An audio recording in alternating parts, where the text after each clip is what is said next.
Sa araw-araw na ginawa ng Diyos, ay ang anak ni Denise ang nagpapalakas sa kanya hanggang sa bigla na lamang nitong ninais makasama ang ama.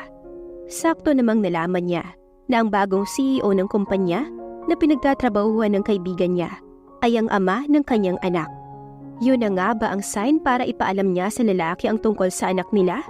O mas tamang wag na lang dahil mabigat ang makakalaban niya? Kakauwi lamang ni Denise, kaya sinundo niya ang anak niyang si Denver sa kapitbahay nila na pinag-iiwanan niya kapag kailangan niyang umalis dahil mayroon siyang trabaho. Si Tita Selma niya ang nag-aalaga dito at ang ina ng kaibigan niyang si Celine na nagtatrabaho sa isang kumpanya. Simula nang mamuhay siya ng simple nang ipanganak niya ang anak niya, ay ito na ang kanyang naging katuwang sa pag-aalaga sa kanyang anak. Salamat po sa pagbabantay sa anak ko. Pagpapasalamat niya sa ginang. Tanging pagngiti lamang ang naging tugon nito. Ayos na ayos kasi iyon sa ginang dahil nalilibang ito gawa ng anak niya. At isa pa, napapasaya rin ito ng bata. Ano ka ba? Ayos lang at kaibigan ka rin ng anak ko. Sino pa bang magtutulungan kundi tayo lang? Sabi pa ng ginang, kaya napangiti na lamang siya. Bago sila tuluyang umalis sa bahay nito at hawakan ng kamay ng anak niya, ay muli siyang nagpasalamat sa kanyang Tita Selma. Hindi ka ba nagkulit? Umiling-iling ang bata, kaya naman ginulo na lang niya ang buhok nito. Mama, pagod ka po sa work? Tanong ng bata. Hindi naman anak, ang naging tugon niya sa bata, na kinatuwa naman ang nakuhang sagot mula sa kanya, pero hindi ito kumbinsido. Alam kasi nito kung ano ang kanyang trabaho, at yun ay ang pagiging waitress sa isang restaurant. Kung tutuusin ay pwede siya sa ibang trabaho, pero ayaw niya lang talaga. Okay lang si Mama. Pangungumbinsi niya rito. Nakalaunan ay sumuko din ang bata at pinaniwalaan na siya. Kapag umuuwi siya at nakikita ang anak, ay nawawala rin agad ang pagod niya. Iniwan niya na muna sa sala ang anak para magbihis upang makapagluto na siya ng hapunan nila. Kaso lamang pagbalik niya, ay kausap na nito ang kaibigan niya na si Celine na maraming pasalubong para sa bata. Ang dami naman yan! Sabi niya na lang, kaya naibaling ng kaibigan niya ang tingin sa kanya at pakunwaring inirapan siya. Pero kalaunan ay natawa rin. Ano ka ba? Alam mo naman na tuwang-tuwa ako sa anak mong to eh. Kinulo pa nito ang buhok ng bata. Ang inaalala ko lang kasi, pinutol na ni Celine ang kung ano man na kanyang sasabihin. Okay lang nga. Napangiti na lang tuloy siya at niyakap ang kaibigan. Pero, hindi mo ba talaga alam kung sino ang ama ng anak mo? Biglang tanong nito sa kanya, nang malayo na sila sa bata. Alam mo, nakakailang tanong ka na sa akin yan, pero hindi ko nga kilala. Pero kung magkikita kami ay tanda ko ang mukha niya. Muli ayon ang naging sagot niya sa kaibigan. Kasi naman ang iniisip ko, lumalaki na tong anak mo, at kailangan niya ang isang ama, na darating at darating ang araw na gugustuhin niya itong makasama. Ikaw nga pag nagtatanong ay sinasabi mo na lang na nasa malayo at nagtatrabaho, tapos hindi pa pwedeng umuwi. Tumingin pa ito sa kanya, at muling binaling ang tingin sa kanya. Oo nga pala, bakit parang masaya ka ngayon? Hindi ka imbiyarna. Hindi ka tulad noon na kapag pumupunta ka rito, nagkukwento ka pa ng sama ng loob mo sa anak ko, kahit hindi ka naman niya naiintindihan. Kung hindi niya pa sinabi iyon, ay hindi magkukwento ang kanyang kaibigan. Hay, sa wakas, pinaubayan na ng boss namin ng kumpanya sa anak niya. Kaya ang anak na niya ang mamamahala. Mas mabait ito kumpara sa ama. Natutuwa ang pagkukwento ng kaibigan niya, na ipapakita pa nga sana sa kanya ang larawan ng poging boss daw nito, pero tinawag na sila ng anak niya. Ilang taon din ang hinintay ni Xavier, bago maipaubaya sa kanya ng daddy niya ang kumpanya nila. Tila ba kasi wala itong tiwala sa kanya, at ayaw ipasa sa kanya ang pagiging CEO noon. Mabuti na nga lang at nakumbinsi ito ng kanyang ina. Pero ang hindi niya naman inaasahan, na may kapalit pala iyon. Yun na yung ididate niya ang anak ng bagong kaibigan nito. Ang babaeng hindi niya gusto at kailanman hindi niya magugustuhan. Dahil ang tumatakbo pa rin sa kanyang isipan ay ang babaeng nakasama niya ng isang gabi. Hi Xavier, sabi ni tita ay hindi ka naman daw masyadong busy, kaya pwede tayong lumabas para naman mas makilala natin ang isa't isa. Ani babae sa kanya, pero wala siyang pakaalam sa mga pinagsasabi nito. At sa nakikita niya ay mayroon itong masamang ugaling tinatago. Bait-baitan lamang kumbaga. I don't have time. As you can see, ako na ang bagong CEO. There is so much responsibilities, kaya hindi totoo ang sinasabi ni Mommy. Pinilit niyang hindi masigawan ng babae. Dahil sa totoo lamang, ay sobrang iritado na siya rito. Kung ganoon ay kailan ang free time mo? Pangungulit pa nito. I don't have free time. Simple niyang sagot. Kaya napipilitan itong ngumiti saka nagpaalam sa kanya. Nababalik na lamang, pero halatang natamaan na ito sa mga sinasabi niya. Napasandal na lamang si Xavier sa kanyang swivel chair, matapos makaalis ng babae. Saka siya napabuntong hininga. Ayaw niya sa babaeng yun, tapos ang usapan. Samantala sa kabilang banda, ay abala si Denise sa pagsiserve sa mga customer. Masyado kasing marami ang tao sa restaurant, kaya hindi siya magkanda-ugaga. Pero ayos naman sa kanya, dahil kapag nakauwi na siya, ay makita niya lang ang anak niya, ay napapawi na agad ang pagod niya. Matapos iserve ang napakaraming order, ay napapahid na lang ang likod ng palad ni Denise sa kanyang noo. Hays! Ang mahalaga ay makitang busog at nasasarapan ng mga tao sa pagkain ng restaurant na kanyang pinagtatrabahuhan. 6 p.m. na, kaya tapos na ang shift niya. Kaya nagpaalam na si Denise sa mga kasamahan na uuwi na siya. Kumaway naman ang mga ito at sinabing mag-iingat siya. Nag-jeep na lamang siya. Kahit nasisikipan ay ayos lang dahil mahal kong taxi pa. Nang makauwi na siya ay muli niyang sinundo ang anak niya sa kanyang tita Selma. Mama! Tuwang-tuwa ito nang siya ay makita, kaya napangiti na lamang si Denise. Hindi po ba makulit? Sa araw-araw, ay gano'n ang nagiging tanong niya sa ginang o sa anak upang malaman kung nagiging sakit ba ng ulo ang anak niya at kung nahihirapan ito. Pero sana naman ay hindi, dahil wala siyang mapag-iiwanan. Nako, hindi iya. Stress reliever ko nga ang anak mo, saka nag-iiwan talaga ang kaibigan mo na makakain niya rito. Alam mo naman si Celine. Napangiti na lamang si Denise sa sinabi ng ginang. Saglit pa silang nag-usap bago siya nagpaalam na uuwi na silang mag-ina. Ilang bahay lang din naman ang pagitan. Nang makauwi, saglit munang nagbihis si Denise bago nagluto ng hapunan nilang mag-ina, habang ang anak niya ay naglalaro sa may salas. Minsan ay napapaisip siya, kumusta na kaya ang ama nito? Ang lalaking iyon na nakasama niya ng isang gabi. May pamilya na kaya ito? Yun nga ang kinatatakot niya ang ipaalam sa lalaki ang tungkol sa anak nila. Baka kasi may pamilya na ito, o hindi kaya ay ayawan ng bata. Kaya hanggat maaari, hanggat kaya niya, ay okay na siya na lang din.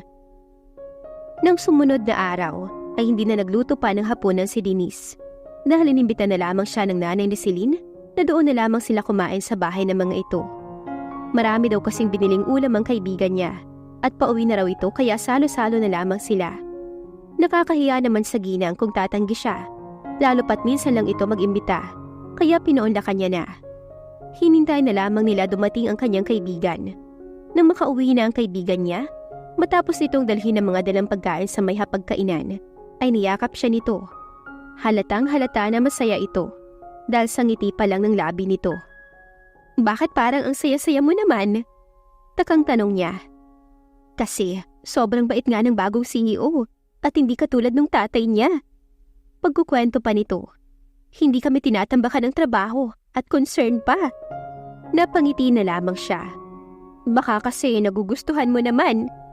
Nakatikim tuloy siya ng irap mula kay Celine dahil sa sinabi niya. Hindi no? Tsaka isa pa, may babae naghahabol dun ngayon na mukhang saksakan ng sama ng ugali. Okay, sabi mo eh. Sabi niya na lang. Oo nga at tsaka mas bagay ka dun. Umakto si Denise na ayaw niya. Wala siyang time para sa mga lalaki dahil masyado siyang focus sa anak niya. Malakas tuloy na tawa ang binigay sa kanya ni Celine. Oo, alam ko naman. Focus ka kay Denver at hindi mo yun kailangan pang ipaliwanag. Bago pa sila mauwi sa kung anong usapan, ay tinawag na sila ng ina nito para sabay-sabay ng maghapunan dahil kinabukasan ay may kani-kaniya na naman silang trabaho. Kaya kailangan din nila ng maagang pahinga. Labis nilang nagustuhan ng mga dala ni Celine. Nakakahiya nga na may pinapadala pa ang ina nito. Pero sabi niya ay wag na, dahil wala naman silang ref at baka masayang lang yun dahil mapapanis. Matapos nilang kumain at ang saglit na pag-uusap, ay nagpaalam na sila sa kanila na kailangan na nilang umuwi. Naintindihan naman ng mga ito, lalo na ng kaibigan niya. Sa kinabukasan, ay alam na babalik din siya upang iwanan ang kanyang anak. Sa kabilang banda, ay mag-isa lamang si Xavier sa hapag na pinagsisilbihan na ng mga bagong kuha niyang maid. Nang maipasa sa kanya ang kanilang kumpanya, ay pinili niyang humiwalay na rin ang bahay dahil ayaw niya sa bahay ng kanyang mga magulang.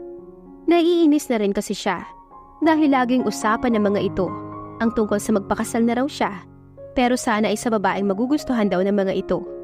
Kung ganoon, ay lalabas na ang pakakasalan niya ay ang babaeng gusto ng mga ito at hindi ang gusto niya, at yun ang ayaw niyang mangyari. Kung magpapakasal man siya, ay yung gusto niya at ang mahal niya. Bigla na naman tuloy sumagis sa kanyang isipan ang magandang babaeng nakasama niya lamang ng isang gabi. Kamusta na kaya ito? May asawa na kaya? O parehas lamang silang wala pang asawa at naghihintay sa tamang tao? Isa lamang kasi ang kanyang sigurado, at yun ay ang tila ba nakatatak na sa kanyang isipan ng babaeng ito kahit hindi niya ito kilala, at tanging mukha lamang ng babae ang kanyang natatandaan. Abala si Denise sa pagsiserve sa mga customers sa restaurant na pinagtatrabahuhan. Matapos iserve ang mga pagkain ng mga ito, ay binibigyan niya sila ng ngiti kung saan sinisigurado niya na para maiparamdam niya sa mga ito na tama ang lugar na pinili nila para kainan.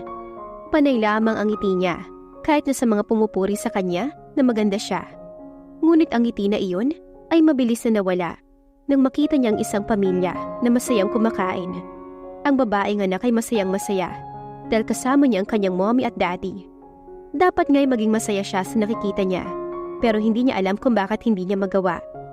Naiinggit siya sa mga ito.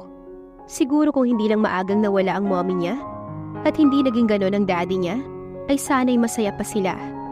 Pero umiling-iling na lamang si Denise.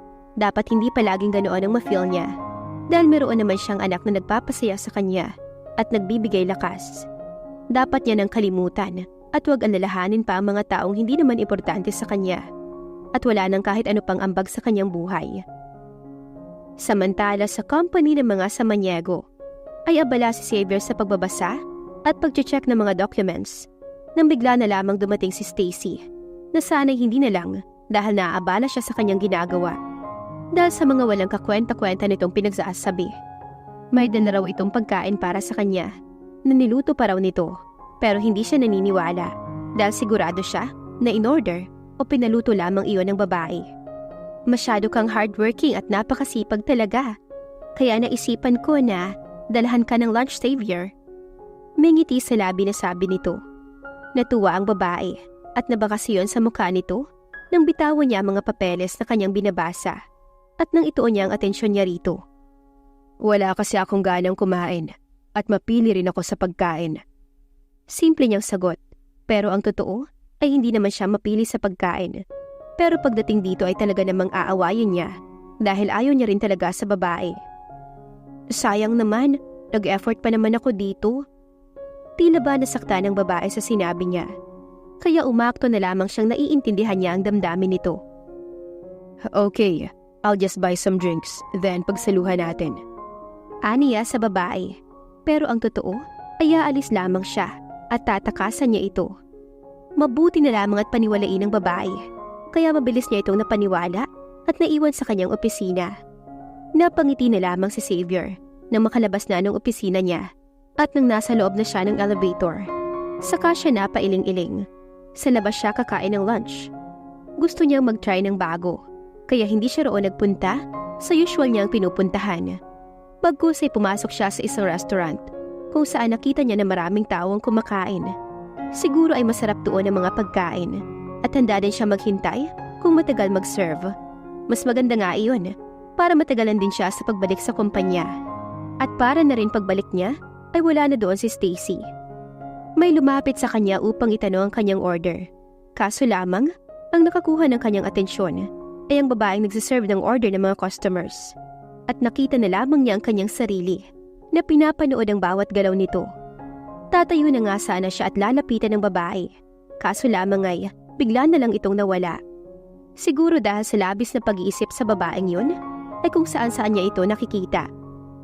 Matapos iserve ang isa pang order ng tila bago nilang customer, ay aalis na sana si Denise para isunod ang iba pa.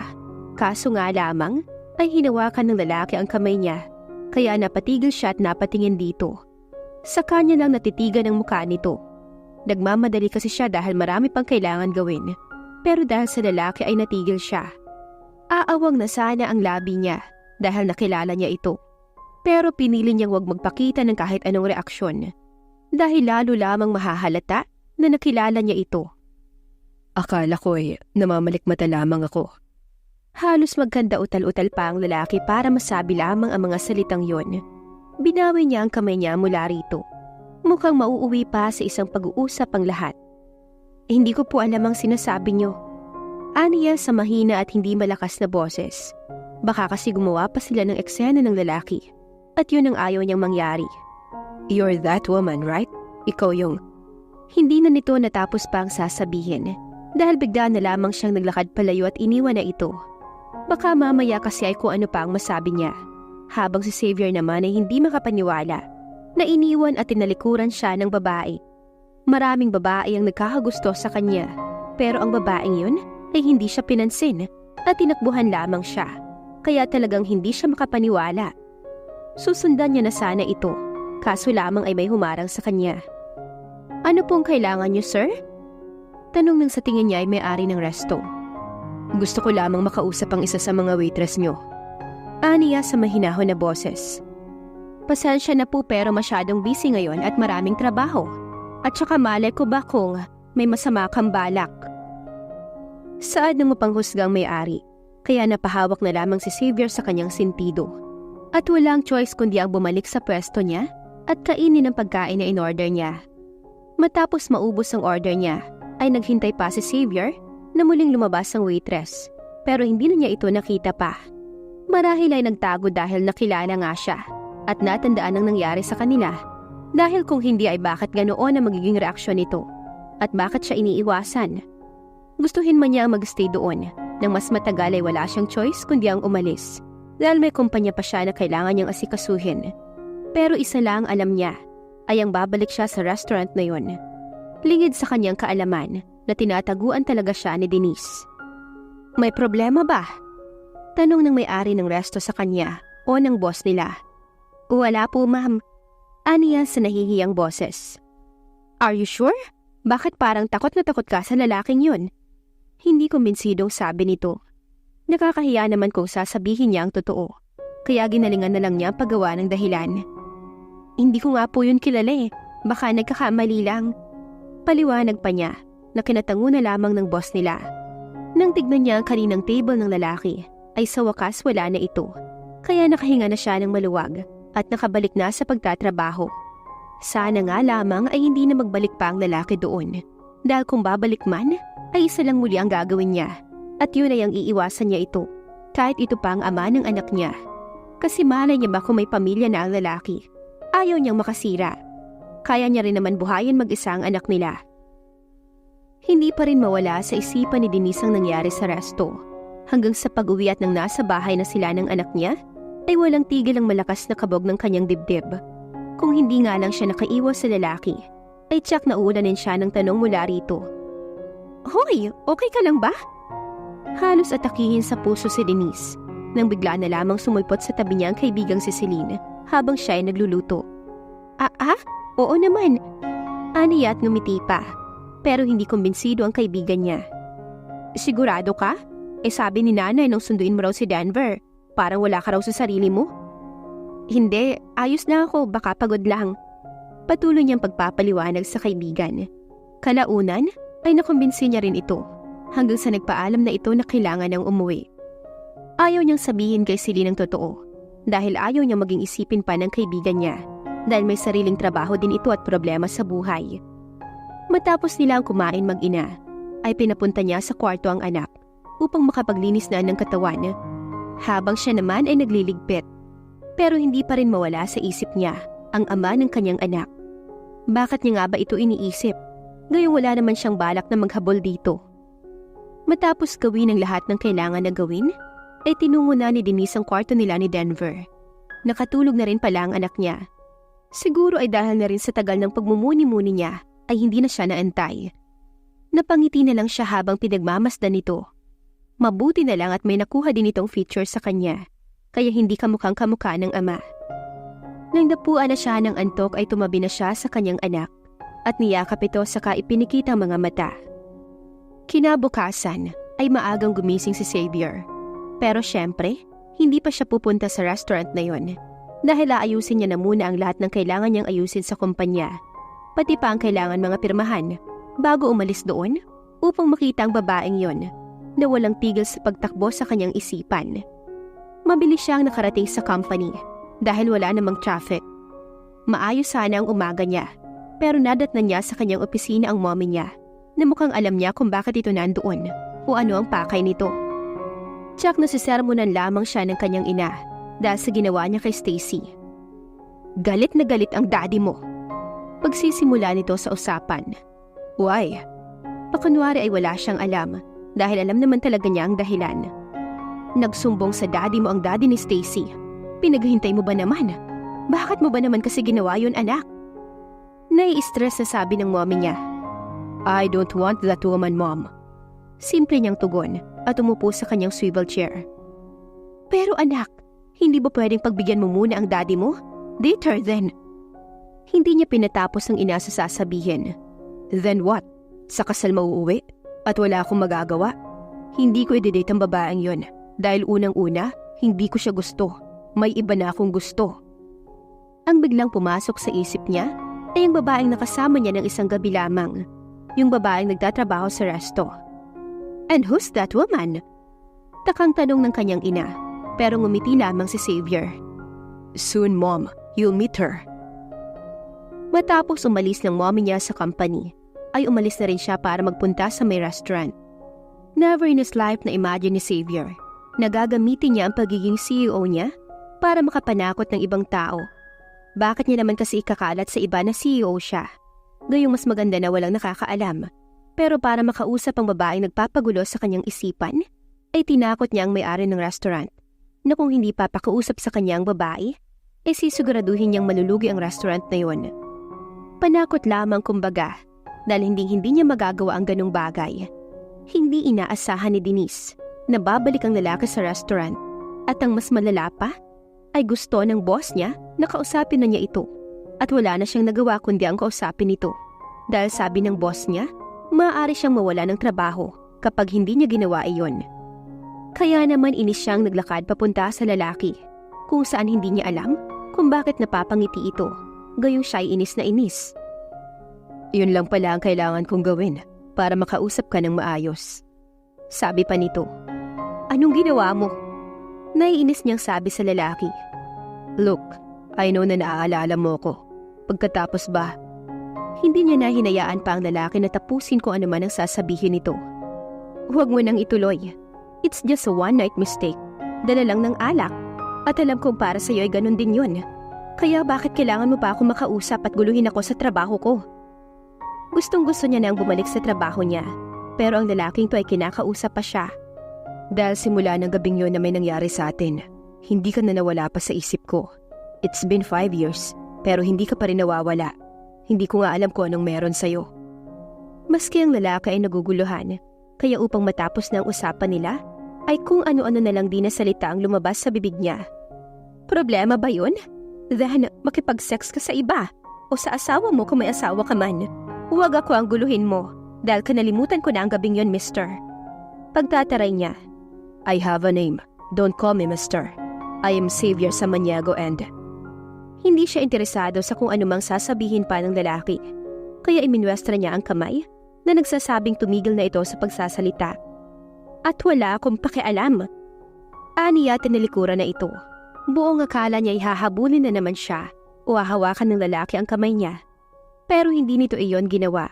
Bagkus ay may sinabi lamang ito sa kanya. Malalaman ko rin ang pangalan mo, miss. Hindi na niya iyon pinansin pa. Nakakasigurado naman siya na maya-maya lang ay aalis na rin ng lalaki na Xavier pala ang pangalan. Dahil na rin sa takot sa kanya ng may-ari ng resto, ay mabilis na nalaman ni Xavier ang pangalan ng babae. Denise Lazaro. Iyon ang pangalan nito. Singganda ng babae ang pangalan nito. Yun nga lang ay may pagkamataray. Pero hindi yun hadlang sa kanya.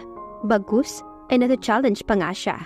Mukhang araw-araw ay magmumukha siyang gutom dahil mapapadalas ang pagpunta niya sa restaurant na yun dahil sa babae.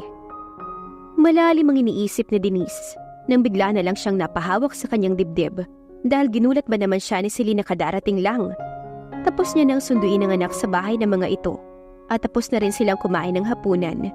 Ang kaibigan niya naman ay nakapambahay na kaya alam niyang bago pumunta doon ay nakakain na rin ito.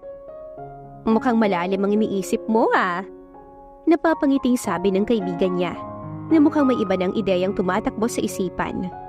Wala Pagkakaila niya pa, pero tila ba kilalang kilala na siya nito, kaya hindi ito naniniwala sa kanyang sinasabi. Talaga? Sige, ano ba yan? Tao ba? Sino Tumabi pa ito sa kanya. Mabuti na lang talaga at nasa kwarto na ang anak niyang si Denver. Masyado kasing napagod sa paglalaro, kaya ayun, tulog agad ang anak niya. Wala nga kasi. Sige, tumingin ka sa mga mata ko ng diretsyo at sabihin mong wala para malaman ko na nagsasabi ka ng totoo. Panghamon pa ng kaibigan niya, kaya naman sumuko na agad si Denise. Ano nga kasi yun? Wala lang to. Anong wala lang? Naiinis na sa kanya si Celine, pero halatang pigil pa. Naisip ko lang kung dapat ko bang ipaalam sa ama ni Denver ang tungkol sa kanya. Pag-amin niya na, hindi niya na sinabi ang tungkol sa katotohanang nakita na niya ang ama ng kanyang anak. Kung single pa rin naman at baka gustong panagutan kahit medyo late na bakit hindi? Kaso nga lamang ang hindi natin malalaman kung gusto ba. Suggestion ni Celine sa kanya. Hindi, ako na lang magpapalaki sa anak ko. Saglit na natahimik ang kaibigan niya, pero agad ding nakaisip ng sasabihin. Sabagay, nandito naman ako para tulungan ka, kaya okay lang din. Napangiti na lamang siya sa sinabi ni Celine, kaya naman niyakap niya ito sa sobrang saya. Hindi niya talaga alam ang gagawin niya kung wala ang kaibigan niyang ito. Dahil may kanya-kanya pa silang trabaho kinabukasan, ay saglit pa ang pag-uusap bago sila nagpaalam sa isa't isa. Dahil kailangan nila ng tulog bilang lakas at energy para sa panibagong araw. Walang ibang dasal si Denise ng gabing yun, kundi sana hindi na magpakita pa sa kanyang savior na yon. Kaso nga lamang ay hindi effective dahil mas maaga pa ito ngayon. Dahil halos kakabukas pa lang ng resto, pero nandoon na agad ito. Ano na namang ginagawa mo rito? Hindi na nga niya alam kung paano niya nagagawang kausapin ng ganoon ng lalaki, na para bang kilalang kilala na nila ang isa't isa, kahit nang totoo'y hindi naman talaga. Hindi ba obvious? Dahil nandito ka. Simpleng sagot nito sa kanya. Inuubos mo lang ang pera mo sa kakabalik-balik dito. Well, I don't care, as long as nakakausap kita. Hindi niya alam kung banat ba iyon, o baka may gusto lang ito sa kanya o pakay. Kaya ito nagpapabalik-balik doon. Kasi kung wala, hindi naman yun gagawin ng lalaki. Kaya naman isang ideya na ang pumasok sa kanyang isipan. Gusto mo bang maulit ang nangyari sa atin? You want to sex with me again? Ganun ba? Bulgar niya na pagtatanong, at ang buong akala niya ay oo at sasang-ayon ng lalaki na yun sa sinabi niya. Pero nagkamali siya. Ganun ba ang tingin mo sa akin? Kung gugustuhin ko ay pwede akong kumuha ng ibang babae, pero hindi ko ginagawa because you're the one I want. At para hindi ka na rin mabigla at ma-inform ka na ay hindi kita titigilan. Sa mga oras na iyon ay grabe ang bilis ng tibok ng puso ni Denise. Parang lalabas sa kanyang dibdib, lalo na nang umiti pa ang lalaki sa kanya. Hindi na nawala sa isipan ni Denise ang sinabi ni Xavier na hindi raw siya nito titigilan. Tapos ang ngiti pa nito ay hindi mawala sa kanyang isipan. Hindi tuloy siya makapokus sa kanyang ginagawa dahil sa lalaki, sa panggugulo nito sa kanyang isipan. Tapos na naman ang shift niya, kaya makakauwi na siya. Pero ang balak sana niyang pag-uwi na dahil tapos na ang shift niya, ay mabilis na napigilan dahil may magaling na humarang sa kanya. Walang iba kundi si Xavier na bumalik na naman dun. Hindi niya nga alam kung bakit parang napakarami nitong oras dahil hindi nauubusan para magpabalik-balik dun. Nandito ka na naman? Napapapadyak na naman niyang sabi. Kasi nandito ka pa. Eh ano naman kung nandito pa ako? Gusto kitang ihatid. Simpleng sagot ng lalaki na parang nagbibiruan lamang silang dalawa. Bakit? Driver ba kita? Para gawin mo yun? Hindi ba't hindi naman? Pambabara niya sa lalaki, pero mahina lang itong tumawa. Saka siya binigyan ng tanong din. Bakit? Hahayaan mo ba ako? Ewan ko sa'yo. Aniya sa kanilagpasan nito, pero hinabol pa rin siya ni Xavier at hinarangan pa siya nang akmang papara siya ng masasakyan upang makauwi na. Problema mo ba ha? Gusto ko nang makauwi kaya tantanan mo ko.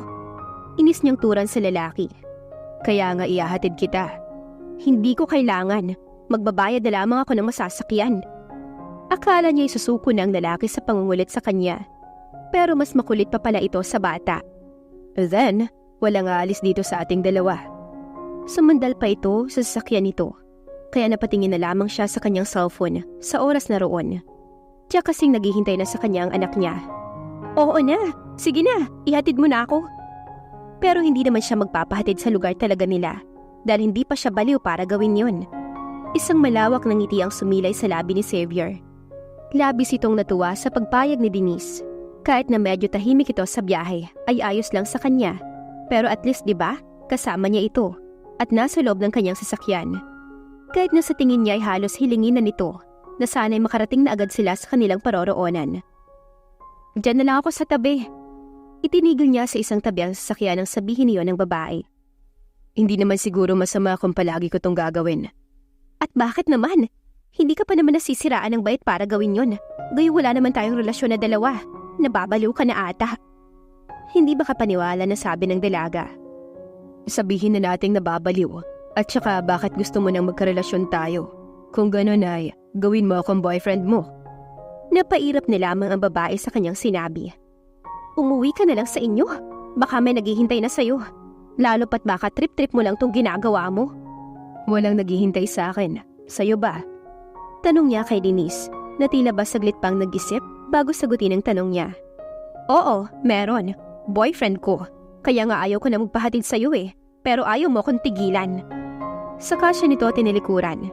Pero hindi siya kumbinsido. Hindi siya naniniwala sa babae. Dahil halatang halata na nagsisinungaling ito. Malalaman at malalaman din niya ang totoo. Kung pinahihirapan siya ng babae ay ayos lang. Dahil handang-handa siyang mahirapan. Kausap na ni Denise ang kaibigan niyang si Celine sa labas ng bahay. Ang lakas kasi ng bunganga ng kaibigan niya kung magkwento. Kaya inaya na lamang niya ito sa labas na doon na lamang silang dalawa mag-usap. Tapos na silang kumain ng hapunan habang si Celine ay panayang kwento sa kanya.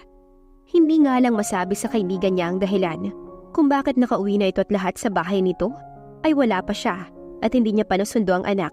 Dahil tsak na hindi siya titigilan ni Celine. Dahil sa labis na kadaldala ni Celine, ay umabot sa kung saan ang usapan nilang dalawa. Muli nitong nabanggit ang boss nito sa kanya at hindi lamang iyon. This time, ay pinakita na sa kanya ng kaibigan niya ang mukha ng boss niya. Kaya ganoon na lamang ang gulat niya nang makilala ang lalaking nasa larawan dahil hindi siya pwedeng magkamali kung sino yun. Hinding-hindi. Oh, bakit ganyan ang mukha mo? Parang nakakita ka ng multo ha? Eh halos wala kang kilala na ibang tao. Kaya imposible na kilala mo tong boss ko. Ano kasi, bata pa. Akala ko'y medyo may edad na rin. Pagdadahilan niya, kahit ng totoo, ay hindi siya makapaniwala na ang bagong boss ng kaibigan niya sa kumpanyang pinagtatrabuhan nito ay walang iba kundi ang ama ng anak niya. Okay. Akala ko naman, wag ka kasing ganyan. Napapailing pang sabi ni Celine sa kanya. Kaya napakamot na lamang sa ulo si Denise. At bago pa siya ulanin ng tanong mula sa kaibigan, ay sinabi niyang mabuti pang magpahinga na sila. Kaya pinauwi na niya ang kaibigan habang siya ay pumasok na sa loob ng bahay. Mabilis niyang tinungo ang kwarto nilang mag-ina. Dahil parang may nagsasalita, yun pala ang anak niya. Tapos ang paulit-ulit na sinasabi ay ang salitang daddy. Kaya naman tinabihan na lamang niya ang anak. Kinabukasan ay maagang pumasok ng kumpanya si Xavier. As usual, para maaga din siyang makaalis at mapuntahan si Denise. Ngunit sadyang alam na alam ata talaga kung paano sisirain ang kanyang araw. Ano na namang ginagawa mo rito? Tanong niya kay Stacy. I'm sorry kung baka napagalitan ka ng daddy mo dahil nabanggit ko sa daddy ko ang nangyari. Nasaktan lang talaga ako dahil para mo akong pinaasa. Sabi mo ibibili ka lang pero hindi ka kaagad bumalik. Ba't ka ba kasi naniwala na hahayaan kong sarili kong makasabay ka? Aniya sa babae, na bigla na lamang nagiba ang aura ng mukha You know, I'm trying to be nice here. Dahil gusto ko na maging malapit tayo sa isa't isa. Dahil friends sa mga daddy natin. Pero, you're making it hard for us. Halatang halata naman na parang gusto nila na tayo na. Unti-unti nang lumalabas ang totoong kulay nito at yun ang nakikita niya. But I don't want you. Wala akong pakialam sa bagong pagkakaibigan ng mga ama natin. At meron na rin akong ibang babaeng nagugustuhan. Pag-amin niya kay Stacy, at isa lang ang babaeng tumatakbo sa kanyang isipan nang sabihin niya mga salitang yon. Sino ang babaeng yan? Kilala na ba siya ng mga magulang mo? Nagustuhan ba nila? Nginitian niya lamang si Stacy. Soon you'll meet her at ipapakilala ko rin siya sa parents ko para itigil na nila ang pagreto nila sa akin sa'yo. Because I will never like you. Halatang sobrang nainis ang babae sa sinabi niya, kaya bigla na lamang itong nag-walk out. Samantalang siya'y napangiti na lamang. Ipakikilala naman talaga niya si Denise sa mga magulang niya. Maybe not now, but soon. Matapos iserve ang order ni Xavier, ay aalis na sana si Denise. Ngunit hindi pa siya nakakahakbang, ay pinigilan na siya nito. At sinabi pang umupo sa tapat nito. Ano? Bakit? Naguguluhan niyang tanong, kasi bakit niya naman kailangan ng bagay na yon? Let's eat. Join me. Marami to. Hindi ko kayang ubusin ng mag-isa. Sabi pa ng lalaki sa kanya. Bakit kasi ang dami ng in-order mo? Naiinis siyang napapapadyak pa nga. Kasi nga gusto kitang makasama. Isn't that obvious? Pagdadahilan naman ng lalaki sa kanya, kaya mas lalo lamang siyang nainis dito. Dahil mas pinapahirap nito ang lahat sa kanilang dalawa. Alam mo, tigilan mo na kasi ako. Wala ka namang mapapala sa akin. You're wrong, Denise. Hindi na nagtaka pa si Denise na malaman ng lalaki ang pangalan niya. Dahil tsak na ginawa nito ng paraan niyon. Sa bagay, CEO nga pala ito. May napapala ako. Sa simpleng pagpansin mo sa akin ay may napala na ako, kaya nagkakamali ka.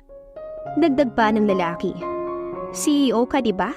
Siguro may mga empleyado ka naman at may mga babae dun. Bakit hindi na lang sila, hindi ba? Hindi niya alam kung bakit bigla na lamang lumabas sa kanyang bibig ang mga salitang yon. Pero isa lang alam niya. Nagpaawang iyon sa labi ni Xavier. So, you know me now? Nag-research ka ganon? Parang pabirong tanong nito sa kanya. Ewan ko sa'yo. Aniya tumalikod na, pero hinawakan nito ang kamay niya at sinabing umupo na siya. Sa hindi kalayuan ay natanaw niya ang may-ari na tinanguan siya. Ibig sabihin ay pumayag na lamang daw siya kaysa may mangyari pang eskandalo. Hindi ka naman kasi bata para kailangan pa ng kasabay. Pabulong-bulong si Denise habang kumakain ng lalaki. Wala pa rin siyang ganang kumain. Pero dahil sa mga sinabi nito, ay bigla na lamang siyang ginanahan at tila ba gutom na gutom. Sinabi ba namang hindi siya makakabalik sa trabaho niya hanggat hindi niya nauubos ang laman ng kanyang pinggan. Napangiti na lang tuloy ang lalaki habang pinapanood siyang kumain.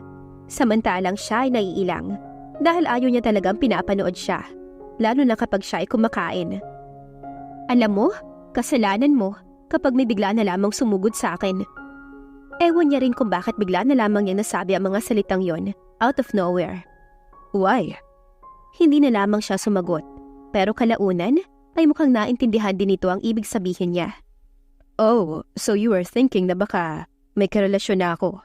Well, wala kang dapat na ipag-alala dahil wala naman. Pagpapaliwanag nito sa kanya, nagkunwari na lamang siyang walang narinig.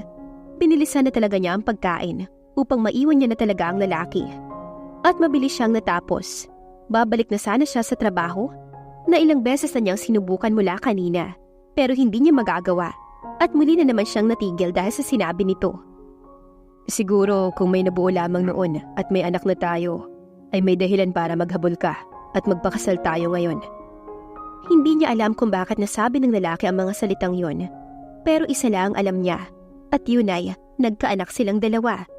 Pero hindi niya alam kung dapat ba niyang sabihin dito, lalo pa sa klase ng buhay na meron ito. Oo nga't walang karelasyon ng lalaki, pero isa itong CEO. At kung malalaman ng iba ang tungkol sa anak nila, ay tsak na masisira lamang ang pangalan ng lalaki. At yun ang ayaw niyang mangyari. Ang may masira siyang relasyon o reputasyon. O baka naman, siya pa ang sisihin ng pamilya ng lalaki. Mabubuo lang ang buhay nilang mag-ina. Nagpaalam si Denise sa boss niya na baka kung pwede ay maaga siyang umalis ng Rasto dahil sa anak niya. Tumawag kasi ang Tita Selma, ang nanay ni Celine, at ang sabi nito ay may lagnat daw ang anak niyang si Denver. May pagmamadali na inayos niya ang kanyang mga gamit. Labis-labis ang kanyang pag-aalala para sa anak. Bago tuluyang umuwi ay dumaan muna siya sa isang pharmacy upang bumili ng gamot ng anak. Nang makarating sa bahay nila si Celine, ay nasa kwarto doon si Denver at inaalagaan ni Tita Selma, kaya labis din ang pagpapasalamat niya sa matanda. Sabi naman nito ay napainom na raw niya ng gamot ang bata. Babayaran niya sana ang pinambili ng gamot. Yun nga lang ay ayaw ng matanda at ang sabi pa ay hindi na raw kailangan yon, kaya hinayaan niya na lamang. Hinayaan na muna siya ng matanda na asikasuhin ng anak, kaya iniwan sila nito sa silid. Tulog ang bata. Sinipat niya ang noon nito. Hindi naman ganoon kataas ang temperatura, kaya nasisigurado niya na sinat lamang ang mayroon ng bata. Lalabas na sana siya ng silid upang kausapin ng Tita Selma. Kaso nga lamang ay natigil siya sa sinasabi na naman ng bata habang ito ay natutulog. Kung noon ay daddy, ngayon naman ay papa. Pero isa lang ang ibig sabihin nun. Gusto nitong makita o makasama ang ama, o baka nangangailangan na ito ng kalinga ng isang ama, kaya ganoon. Matagal niya pinakatitigan ng anak bago lumabas ng silid dahil tumigil na naman ito. Salamat po sa pag-aasikaso kay Denver, aniya sa ina ng kanyang kaibigan. Hindi naman sa pakikialam iha at panghihimasok pero kanina ay paulit-ulit na sinasabi ng bata ang salitang papa. Pagkukwento sa kanya ng ginang hanggang sa nagtuloy-tuloy iyon. Madalas kaming nanonood ng palabas ni Denver, kaya madalas kong makita na parang nalulungkot ito kapag may nakikitang mag-ama sa TV. Yung kumbaga, mahal na mahal ng tatay yung bata. Nakikita ko yun sa mga mata ng anak mo. Dagdag pa ng ginang, kaya wala agad na sabi si Denise. Natahimik siya. Mabuti pa ay mamaya mo nagisingin ng bata. Papahatid ko kayo kay Celine para pag uwi nyo ay may alalay ka. Tanging pagtango na lamang ang naging tugon ni Denise sa ginang. Bukas na bukas ay hindi muna siya papasok dahil aalagaan niya muna ang anak. Magte-text na lamang siya sa isa sa mga katrabaho niya.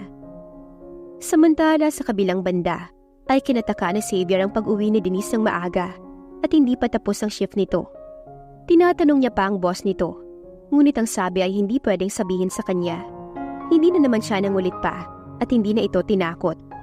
Ayaw niya na ulit gamitin yon dahil mali ang takutin ng ibang tao dahil lamang sa nakakataas ka sa kanila.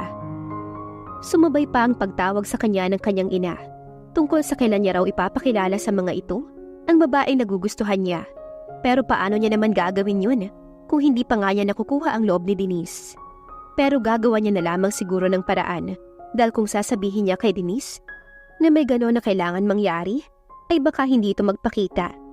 Hindi naman siguro masama kung bibiglain niya ang pagdala sa babae hanggang sa hindi na ito makatanggi pa sa inaalok niyang pagtingin. Kinabukasan ay hindi nga pumasok si Denise dahil aalagaan niya ang anak na may sakit. Nalabis namang kinataka ng anak niya dahil anong oras na raw ay nasa bahay pa siya at binabantayan pa ito. Mama, hindi ka po papasok sa work mo? Tagang tanong ng bata habang pinapakain niya ito ng lugaw na kanyang niluto. Hinihipan niya pa iyon upang hindi ito mapasok. Babantayan ka muna ni mama anak, may sakit ka eh. Iniiwasan niya na maiyak. Ang anak niya lang meron siya at nagsisilbing lakas niya, kaya halos hindi niya makayanan na makita itong ganun. Masakit sa kanya bilang ina na makitang ganun ng bata. Pero paano po ang work niyo? Pinaliwanagan niya ang bata. May iba pa namang tao dun at hindi lang si mama ang kailangan. Isa pa, mas importante ka sa lahat dahil mahal na mahal ka ni mama. Kaya pagaling ka kaagad ah. Hinagkan niya sa noo ang bata. I love you mama. Itinabi niya muna ang mangkok na may lamang lugaw at nilagay yon sa katabing mesa ng kama upang yakapin ang kanyang anak. Saka siya napangiti. Napakaswerte niya sa anak niya. Siguro nga ay panahon na para ibigay niya rito ang matagal niyang pinagkait sa bata. Matapos pakainin ng bata ay pinuntahan niya ang nanay ni Celine para itanong dito kung pwede ba nitong bantayan ang kanyang anak sa bahay. Habang siya naman ay may pupuntahan lang saglit. Pumayag naman ito. Pinangako niya sa anak na babantayan niya ito. Pero may kailangan muna siyang gawin. Tinawagan niya si Celine na dadalawin niya ito sa pinagtatrabahuhan. Pero ang totoo ay gusto niya lamang makausap ang boss nito. Isa sa walang bahala niya na muna ang lahat ng kanyang iniisip dahil mas importante sa kanyang anak. Bes, masyado mo na ba akong namimiss kaya kailangan mo pa akong dalawin dito? Saka may trabaho ka, diba? Natutuwa pero may halong pagtataka na sabi ng kaibigan niya. Saan ang opisina ng boss niyo rito? Walang pag-aatubili na tanong niya sa kaibigan. Tila ba na-excite si Celine sa sinasabi niya at iba agad ang inisip nito.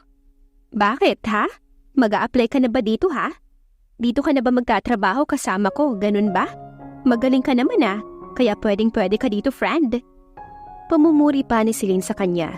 Nakalaunan ay sinabi rin naman sa kanya kung saan ang opisina ng CEO o ni Xavier. Pupunta na sana sila doon pero nakarinig siya ng pamilyar na mga boses mula sa kanyang likuran. Hinding-hindi siya pwedeng magkamali dahil kilalang kilala niya ang mga boses na yon. Kaya hinila niya sa isang tabi ang kaibigan na si Celine para magtago. Sumilip siya para makumpirma kung tama nga ang akala niya at tama nga siya sa kanyang nakikita. Naroon ang mga ito at hindi siya pwedeng makita ng mga ito. Kaya nagpaalam muna siya sa kaibigan niya na kailangan niya na muna palang umalis. Takang-taka naman ito dahil dapat ay sasamahan na siya pero sinamahan pa rin naman siya. Dapat takip na lamang sa kanyang bibig si Xavier. Mukhang may kaugnayan si Xavier sa mga taong kilala at iniiwasan niya. Kaya marapat niya rin itong iwasan. Ngunit paano niya gagawin niyon kung ito nga ang ama ng kanyang anak? Hindi pa nakakalayo si Denise nang tumawag sa kanya si Celine at sinabing umalis din agad ang mga taong pinagtataguan niya. At nasabi na nito sa boss nito na gusto niyang makausap ang lalaki. Kaya naisipan niyang bumalik. Wala siyang dapat na ikatakot dahil para sa anak niya rin naman ang gagawin niya. Para makasama na ng bata ang ama nito. Ikaw ang gustong kumausap sa akin? Kung gano'n ay, isa pala sa mga empleyado ko ay kaibigan mo. Hindi makapaniwalang sabi ni Xavier kay Denise na magkaharap na silang dalawa at naroon sila sa opisina ng lalaki. Ako nga at may kailangan akong sabihin sa'yo. Tila ba nahihiya niyang sabi dahil nakayuko pa siya. Ngunit walang pakialam doon ng lalaki at mas lumapit pa ito sa kanya. Saka mo na lang sabihin ng tungkol diyan dahil kahit ano pa yan, iintindihin ko at tatanggapin ko. Anito saka hinawakan ng kanyang kamay upang sabay silang lumabas ng opisina nito. Hindi man lang inisip ang magiging reaksyon ng mga tao ron. Kaya nga ang kaibigan niya ay labis na nabigla sa naging kilos nilang dalawa ng lalaki. Binigyan niya na lang ito ng tingin na nagsasabing saka na lamang siya magpapaliwanag dito. Saan ba tayo pupunta?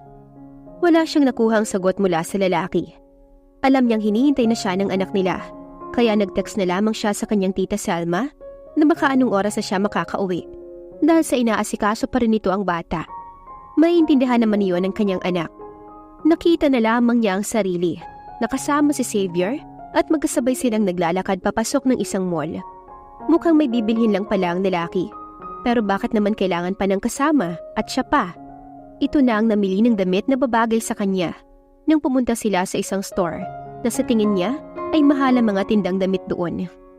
Ayaw niya kasing pumili, kaya ito na lang ang gumawa nun. Medyo nakaramdam nga siya ng hiya dahil doon. Hindi ko naman kailangan ng ganitong damit.